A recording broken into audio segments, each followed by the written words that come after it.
नमस्कार दोस्तों, आपका हमारे YouTube चैनल पर स्वागत है। आज की कहानी तेनाली की ईमानदारी। तेनाली की लोकप्रियता से अन्य दरबारी ईर्ष्यालु हो गए थे। वजह थी राजा कृष्णदेव का तेनाली को विशेष दर्जा देना। एक बार सभी दरबारियों ने आपस में चर्चा की कि किसी तरह तेनाली को महाराज की नज़रों में नीचा दिखाया जाए। इसके लिए सबने मिलकर एक योजना बनाई। अगले दिन जब दरबार लगा तो सभी दरबारियों ने तेनाली के खिलाफ राजा के कान भरने शुरू कर दिए। एक मंत्री बोला, महाराज, आजकल तेनाली आपकी कृपा का फायदा उठाकर प्रजा को डरा धमकाकर बहुत धन एकत्रित कर रहा है। राजा को उसकी बात पर विश्वास नहीं हुआ। राजा ने धमकाकर उसे बैठा दिया। अन्य दरबारी सहम गए, मगर वो भी कहाँ चुप रहने वाले थे।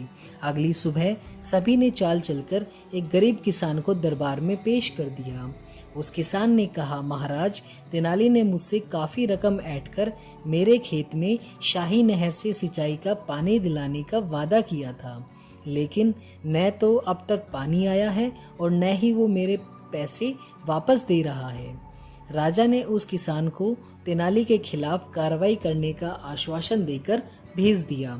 सभी दरबारी अपनी चाल पर खुश थे। थोड़ी देर बाद तेनाली दरबार में आया तो राजा ने सभी के सामने तेनाली को किसान की बात की सच्चाई जानने के बारे में पूछा।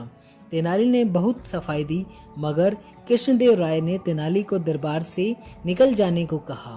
तेनाली दुखी मन से घर पहुंचा। अगले दिन दरबार में एक सेवक तेनाली का खत लेकर आया। तेनाली ने लिखा था, महाराज, आपने मेरी देशभक्ति और ईमानदारी पर शक किया है। अब मेरे जीवन का क्या लाभ? अतः मैं आत्महत्या कर रहा हूँ। आप सदा सुखी रहें। अंतिम प्रणाम, आपका तेनालीराम।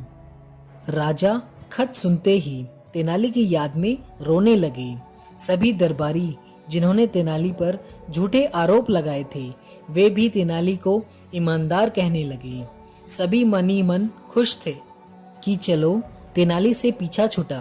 सभी दरबारियों में से एक साधारण सा किसान भेष बदलकर राजा के सामने आ गया। वो तेनाली ही था। वो हाथ जोड़कर बोला, महाराज, आपने और दरबारियों ने एक स्वर में मेरी ईमानदारी स्वीकार करके मुझे मरने से बचा लिया। तेनाली को देखकर दरबारी सन और राजा प्रसन्न हो गए। आपको हमारी कहानी कैसी लगी? कमेंट करके जरूर बताएं और नए वीडियोस पाने के लिए हमारे चैनल को सब्सक्राइब जरूर करें। धन्यवाद।